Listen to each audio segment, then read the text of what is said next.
Okay, I wasn't going to do another one, but then I thought, this one's a little bit different and it would be kind of fun to do. And it won't be too long because I got 5 minutes anyway before the bell's going to ring on me. So I thought, let's just go ahead and do this one. All right, so we're going to prove that 3 to the 2n plus 7 power is divisible by 8. Ooh, so this can be divided by 8 without a remainder. Interesting. Okay, so essentially what we need is that this gives us 8 times an integer. So what we're going to say temporarily is we're going to say a equals an integer. Okay, or you could do this, right? Z. Okay, so that's fine as long as it's got a z, and then that means that 3 to the 2n plus 7 needs to equal 8a. Now what that means is that it's equal to 8 times an integer, which means that it will be divisible by 8 later. Ooh, that was a good idea, huh? That's kind of sneaky, like the odd thing, making sure that it's odd, right? We talked about that one in class, making sure that it's odd or making sure that it's even. This makes sure that it's divisible by 8 because I say, well, this number needs to be equal to an integer times 8. So step 1, of course, is to make sure that it actually works. So we're going to go 3 to the 2 times 1 power plus 7. And so let's check that out. And we go, so 2 times 1 is 2, so 3 squared is 9. So we get 9 plus 7, which is 16. Holy smokes, it does work. It's equal to 8a, where a is 2 in this situation. A can be any integer, remember. Okay, so it works for number 1. Let's try number 2. Number 2 means that we assume that it works for k. So 3 to the 2k power plus 7. Okay, so we're going to assume that that also equals 8 times some integer. All right, so now a, of course, is going to be a different integer here, but it can be equal to any integer. All right, so now we're going to go on to step 3.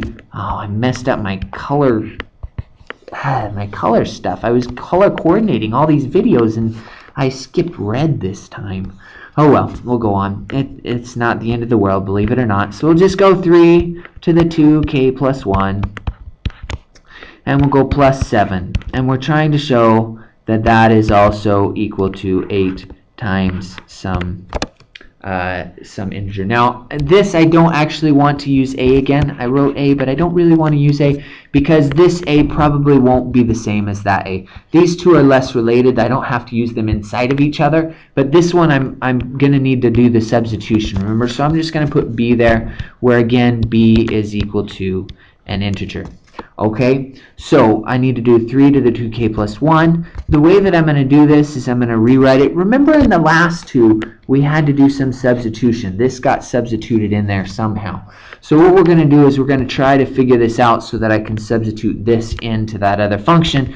And so I'm going to rewrite this as 3 to the 2k plus 2, which of course then can be rewritten as 3 to the 2k times 3 squared.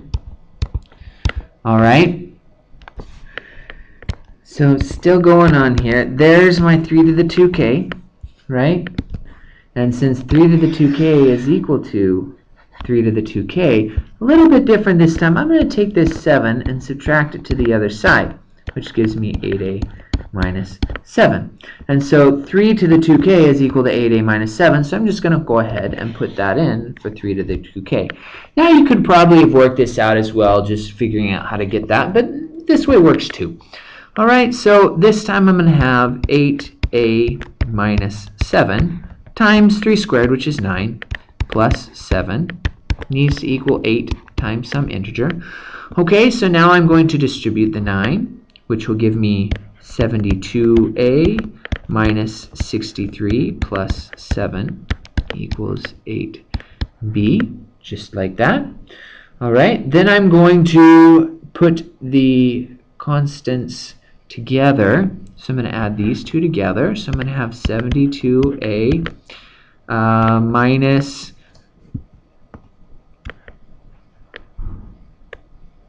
53 6, very good, equals 8b. And then what I'm going to do is I'm going to factor out the 8, because there's an 8 common. So I'm going to put an 8 in front, leaving with 9a minus 7. At this point, you may say, but about it, those don't look the same. Those aren't the same. Okay, but remember that b just has to represent an integer. If a is an integer, so I take any number, and I multiply it by 9, and subtract by 7, I will always get an integer.